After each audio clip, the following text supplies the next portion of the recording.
So I was told the dress code at this company is casual. And I'm kind of glad that it is like that because I don't really like dressing up super formally and all that unless it's like a special occasion, right?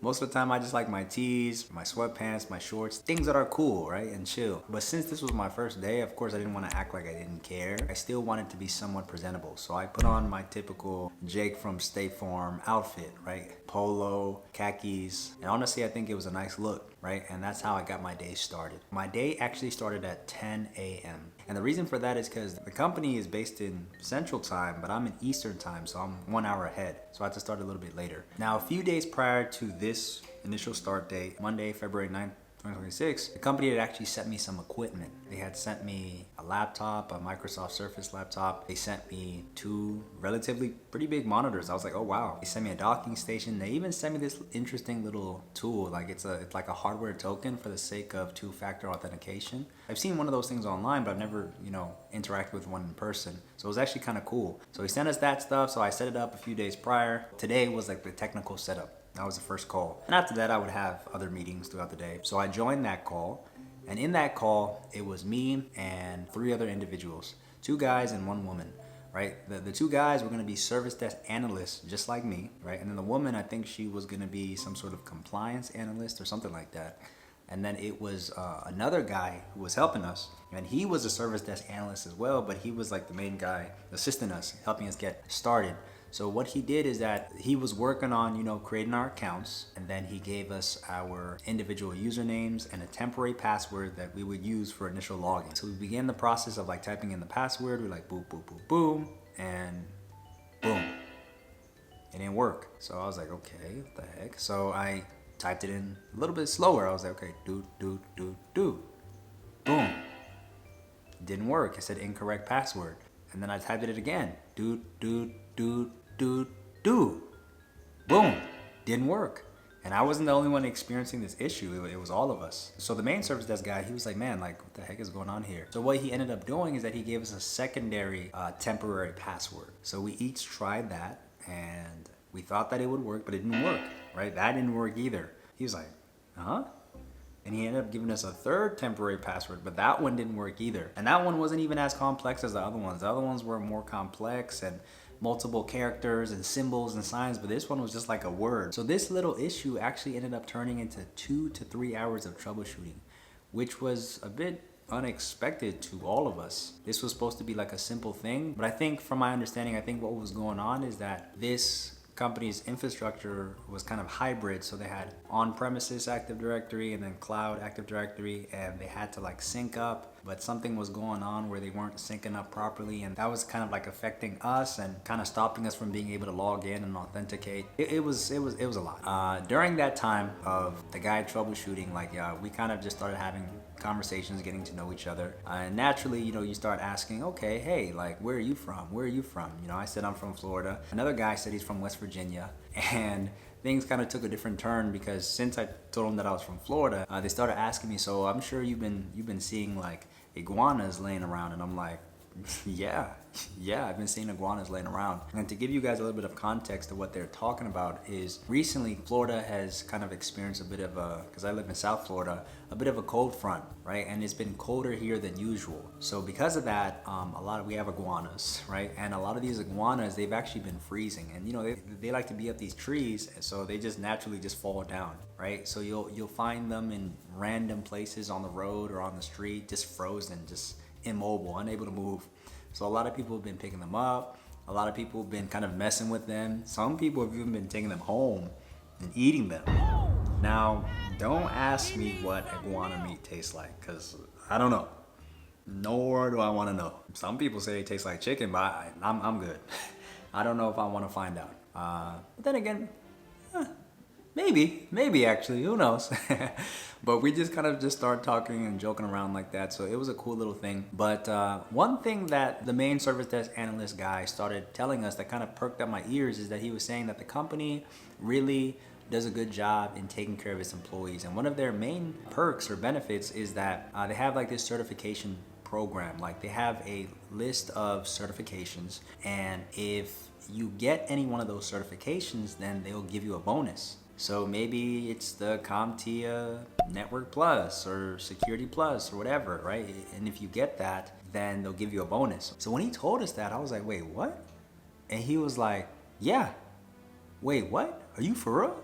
And he was like, yeah, that's one of the crazy things here. And he was telling us about like a different person who had kind of racked up various certifications because of that, and they received almost $3,000. Oh, shoot, dang, wow. If that's the case, hey, you know what that means, bro. Money, money, money, money. Money, money, money, money. Hey, if it's gonna be like that, I'm gonna be running it up then. You know what I mean? So that was pretty cool, and he was just kind of telling us about his experience. It's funny because he said he hadn't even really been working there for that long. I think he said he had only been working there for like 4 months or so. But he likes the company. They take care of their employees. They're pretty flexible. It's not like a micromanaging kind of atmosphere, and that was good to hear. And he told us like a lot of different things like that. After 2 to 3 hours, he was finally able to resolve the issue, right? Of course, he had to coordinate with some other teams. The knock team, we were able to log in. We used another password and it worked. And then now, since we have this little hardware token, they kind of gave like a little prompt to kind of like enter a code, and you press the token and then a code appears, and then you have to kind of write what you see there on the laptop, and then you'll be authenticated. So I thought that was actually kind of cool. After we logged in, he kind of set us up with basic productivity applications, Microsoft 365, Outlook, Teams, OneDrive, anything that was pertinent to what we needed.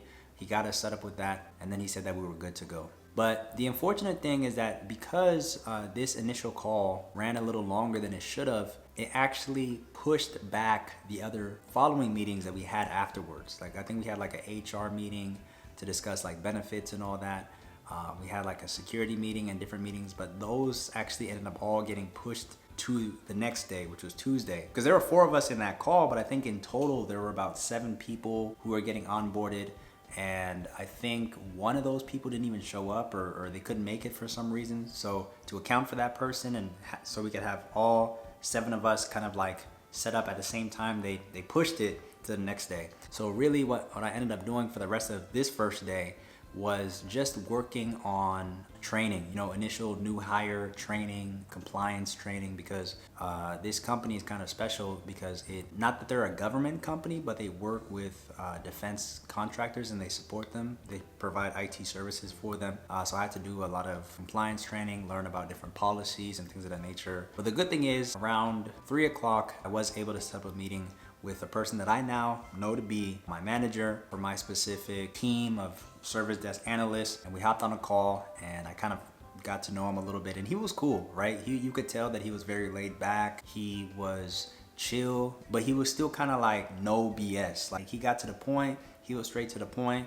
but he was cool. Like he wasn't one of those guys that you don't want to talk to, but he was cool. I liked his kind of like vibe and his character. So it was like a 30-minute call, and then like I said, most of the day I was just kind of working on those trainings, getting myself acclimated with like the industry, and that's pretty much how day 1 went. So when day 2 came around, day 2 is when we actually got to continue where we left off the previous day, and this is where we did the remainder of the meetings that were necessary, right? So we had an HR call with the HR team, and they explained to us the benefits, they explained to us the company culture, they explained to us PTO. Apparently, like you have to like accrue PTO. It's not just given right off the bat. And I thought that was a little okay, because at my previous company, they just gave you PTO, a set amount of PTO just for the year right off the bat. Right, so you could kind of have that discretion and book it whenever you wanted, but this company, I gotta earn it and then accrue it. I was kind of like, okay, bro, that's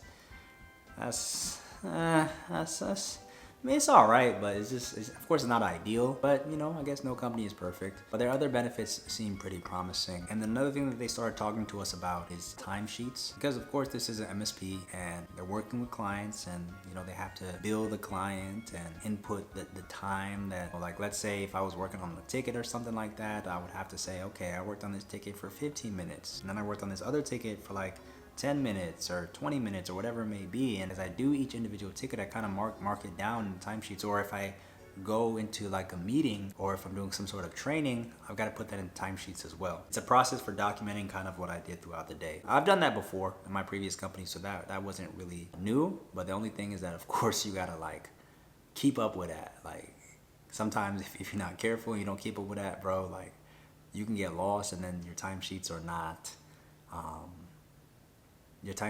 accurate, and that is really important. So after that call ended, I joined other calls. Like for example, I joined this kind of stand-up call, and this was a call that comprised of many service desk analysts across all teams, because each team was considered a pod, so there are different pods, and this was a meeting where all the analysts would come together and talk about the current tickets that they're working on and maybe any issues that they've been encountering, using this opportunity to ask questions, because now we have the service desk leads that were in this call, and ask them questions because they were kind of like the governance over every analyst. So I was kind of just, quiet, just listening in, just to kind of get an idea of a typical work day and put myself in their shoes and see what I would be doing. And I noticed that a lot of the issues were account related, removing accounts, deleting accounts, resetting passwords. Some of them were hardware related, printer not working, application not working, Teams not working, a series of different kinds of issues. And I got to see the ticketing system that they work with. They work with ServiceNow,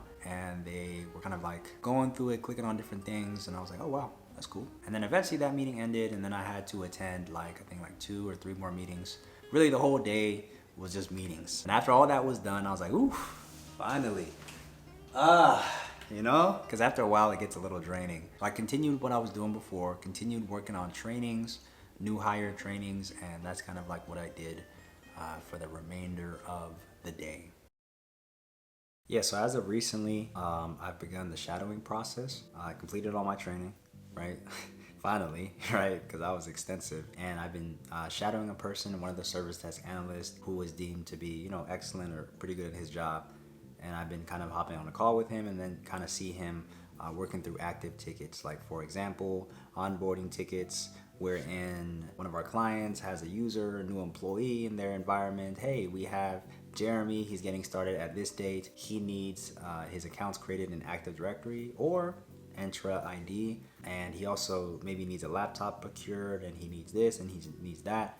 So I've been kind of just seeing that process and seeing him work through that. Onboarding tickets, they seem relatively simple for the most part, but there's a standard operating procedure that they want you to follow based on knowledge bases given. So I've been asking as many questions as I can because I like asking questions. The thing about me is that I be bothering people. I be asking a bunch of questions. I don't really care because I like to understand start to finish. That's just the kind of person that I am. So seeing that has really been beneficial. I even got the opportunity to hop on a call with him and an actual client with a different ticket where he was helping the client get VPN access, set up the VPN client so that he could connect to a corporate network and then start doing his job. And it was cool to see like his interaction with the client, the way that he communicated and stuff like that, because of course I'm gonna have to start doing that as well, because this job, from what I'm seeing, is it's a lot of customer service. Maybe not all. You're not on a call all the time, but here and there, especially if you require further information from the client, like maybe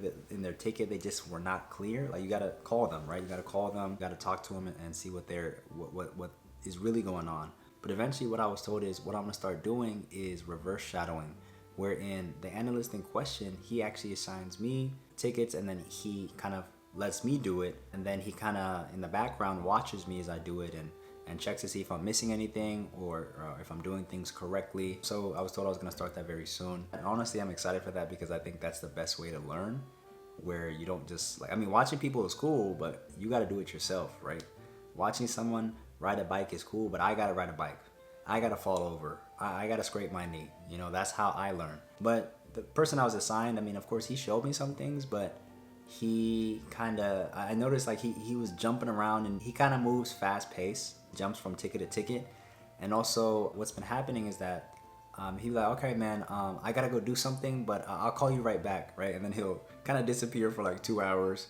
I'm like, yo, where did he go, right? So in the meantime, I'm like, okay, I guess I'm gonna just do more training in the meantime until he calls me back. But he's kind of just been a little all over the place, so I've had to say, hey man, like, are you coming back, like I still need to see this and this, because I was given like a list of things, of specific things that he is supposed to show me, like, okay, how to do a password reset, how to do an escalation, how to do a software install, licensing in Microsoft 365, email issues. So we haven't gotten to everything on there, but I guess as we go along, it's gonna start to show me things. But I've been having to kind of like say, hey man, like, you know, it's been some time. Do you have any more tickets? Do you have this going on? Like, hop back on a call, you know? I don't mean to be annoying, but you know, like I kind of, hey man, like I need your assistance, you know what I mean?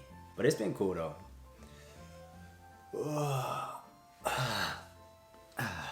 So I kind of wanted to make this video to give you guys a little insight on what it's like to kind of like start out in IT, what your first few days might look like. Of course, for me, I'm working fully remote and that's new to me. I've never done that. Who knew that I could just wake up and already be in my office? Like, it's kind of crazy, right? But this is kind of like what you can expect if you ever find yourself in this kind of position. I hope that this video was insightful and helpful. And yeah.